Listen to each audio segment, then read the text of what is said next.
Welcome. In front of me is a OnePlus Nord 4, and today I'll show you a couple tweaks and tricks you can do on this phone. So, OnePlus do come with a cool skin over the Android called Oxygen. So we have actually several fun options here. So let's start off by going into the settings.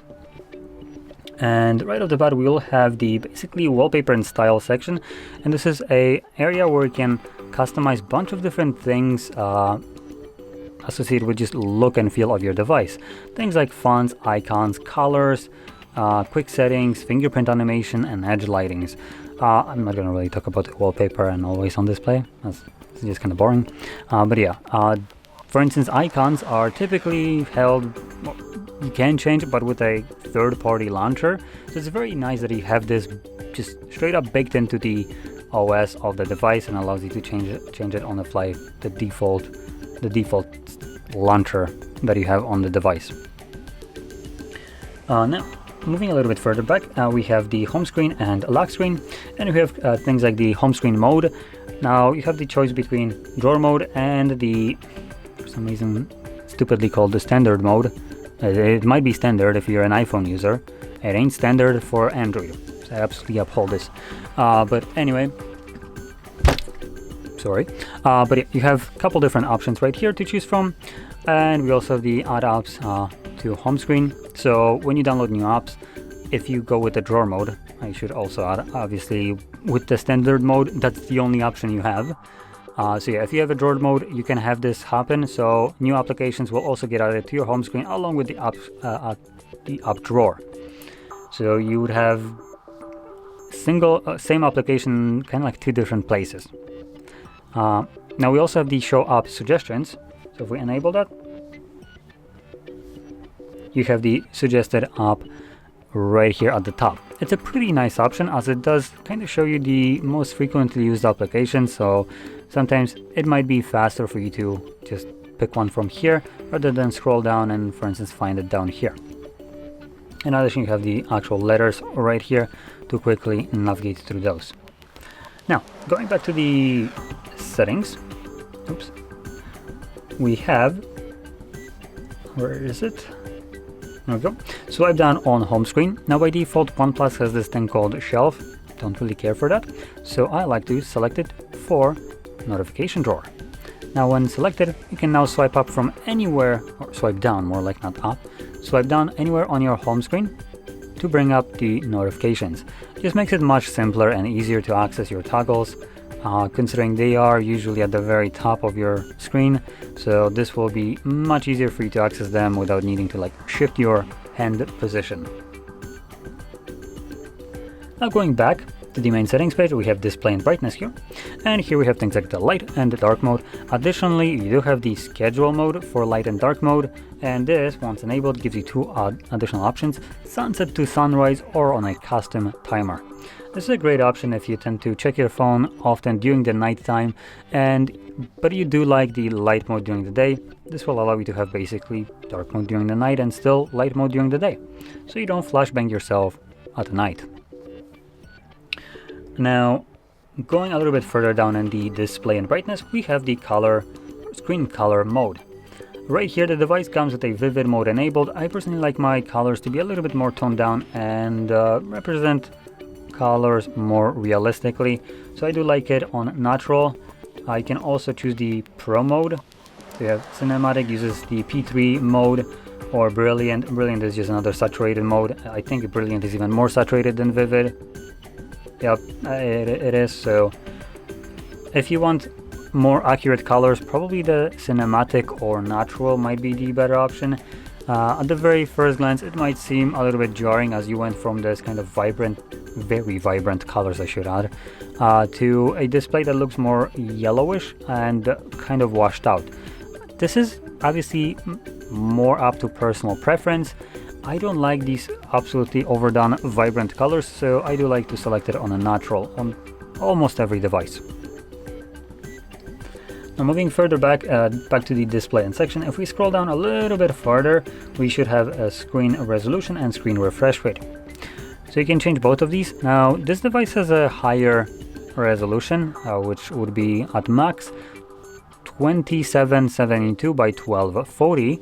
So this is like a wonky resolution. It's not really 1440p, but it's also not 1080p, it's somewhere between. So yeah, if you want to have a sharper image, you could enable that. Personally, I don't see much of a difference, and this will impact the battery life, as you can see even in the message. Longer battery life, sharper image. So you're basically trading this one for the other. I personally find 1080p resolution on a phone screen to be adequate enough for whatever I need it for. So I prefer the better battery life and don't care for the sharper image that I can't even see a difference in. But what I can see a difference in is the screen refresh rate. Here we have a couple different options. So we have standard, high, and auto. Auto will be the best selection for majority of the people, as it utilizes both the standard and the high mode at the same time, and depending on what content is visible on your screen, the device will decide what refresh rate to use. So this gives you better battery life when you don't have any kind of content moving. The refresh rate will be dropped down to lower refresh rate, but when you start scrolling up and down, where the device sees that it can utilize the high refresh rate for a much smoother looking image, obviously it will just instantaneously switch to that 120 Hz refresh rate.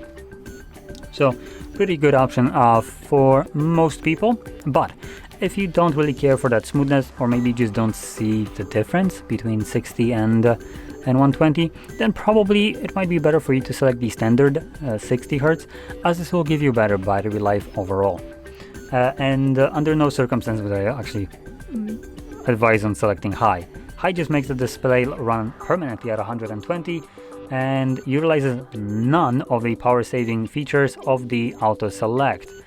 So even when you don't need 120 because you have a text visible on your screen that isn't moving, it will still run at 120 and just waste the battery for no reason.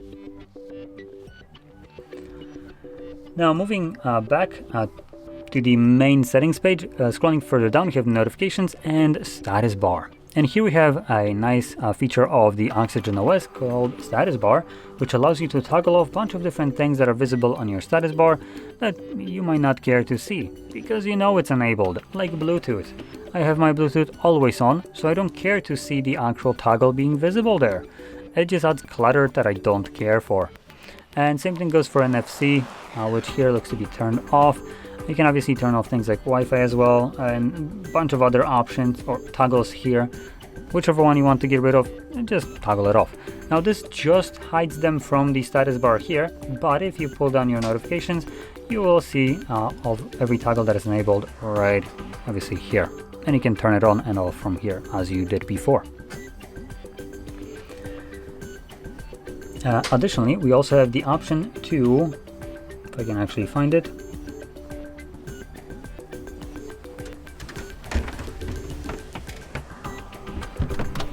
sorry for that.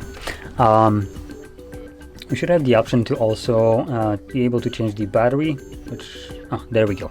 So we have the battery style, and we have a couple options. Now, this kind of battery, the vertical one, doesn't allow you to have the percentage inside of the battery. But if you go with the horizontal one, you actually get the option to show it inside, and this gives you a cleaner look, which obviously I'm kind of going for. So we can go to the battery percentage and have it visible inside of the battery right here. Additionally, as you've seen, we also have a couple other options, like not showing battery at all, having it as a loop. Do keep in mind, when it comes down to the percentage being visible inside of the battery, this is the only option you can utilize it with. And lastly, we have the notification icons. By default, every device just kind of shows you up to, I think, 3 notifications right here as a image of each app.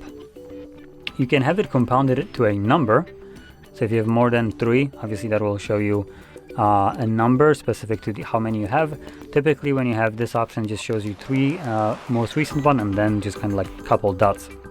Or you can just hide it altogether if you don't care to see any kind of notifications, at least in the status bar. They will still be accessible to you when you swipe down to access your notification tray right here. Now, anyway, with that being said, there was one last thing that I wanted to show, which is the little hidden bar right here. So it's a smart sidebar, as they're calling it. select get started, and once you whip it out, you can see we have a couple options, like a couple of shortcuts for screen recording, screenshots, and then also applications that you can access. And this one opened will do not hide. I'm gonna select that. Will open up in a pop-up view, and this can also be utilized. I did close it purposefully.